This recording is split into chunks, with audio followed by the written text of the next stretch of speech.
could you tell a little about yourself and your occupation?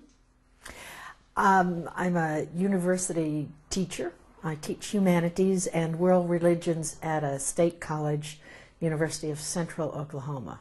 And what is your name? Jane Schlubach. What was your first impression about Turkey and Turkish people before meeting with IID volunteers? Well, I've had some Turkish students, and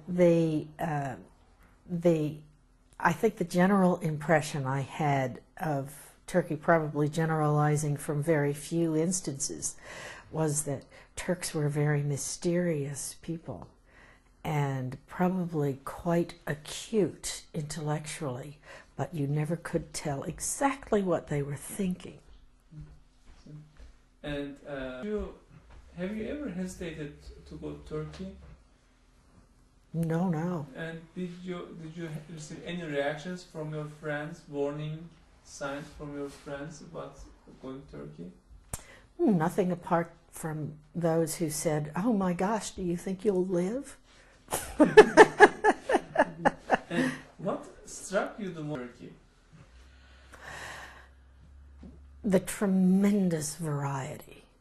The difference between Urfa and Istanbul is not just the difference in distance and not even just the difference in cultures. There's a difference of millennia that you see and very much feel.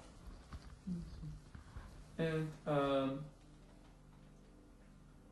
what do you think about Turkish history, culture, and religion after the trip? It too was much more varied and complex than I knew. One of the things I tried to do when I was on the trip is read some more about the Turkish history going further back. And the further back you go, the more there is to read. I was particularly interested to catch up on the part about the Hittites, because I didn't know about the Hittites before, even though I've taught culture and civilization now for many, many years. I had missed them, so that was fascinating to me. But to see again the great breadth of just post-Islamic history in Turkey was fascinating. I wish I knew more between the Hittites and the Islamic history. That's a big gap that I have to fill even yet. And did the trip reinforce your hopes about world peace?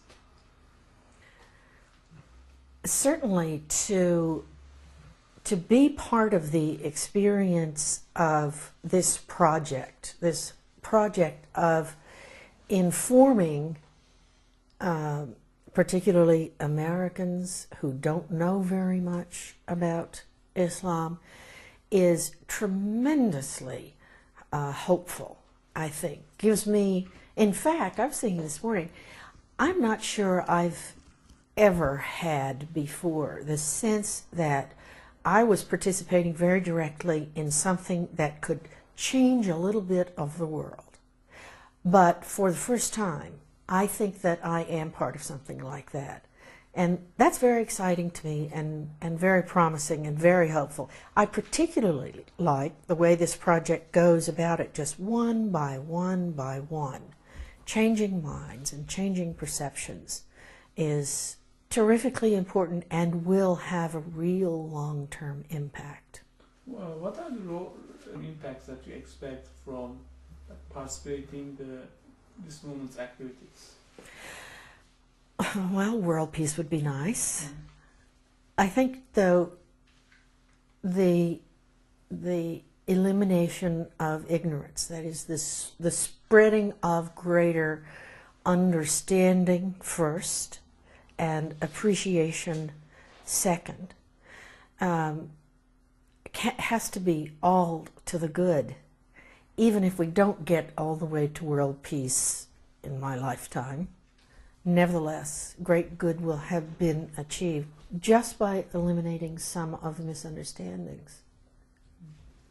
Have you heard about Mr. Gulen before going to trip, and have you read any of his works?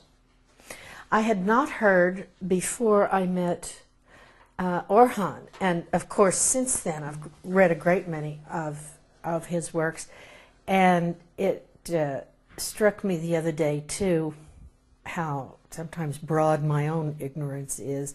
I emailed, before my last trip, I emailed my dissertation director, who is a scholar of Islam, and said, oh, I was going over and I had met many of the Gulen people, and he shot right back and he said, I'm so glad you're finally picking up on the Nur movement and its descendants. So he knew all about it. Why did he never tell me?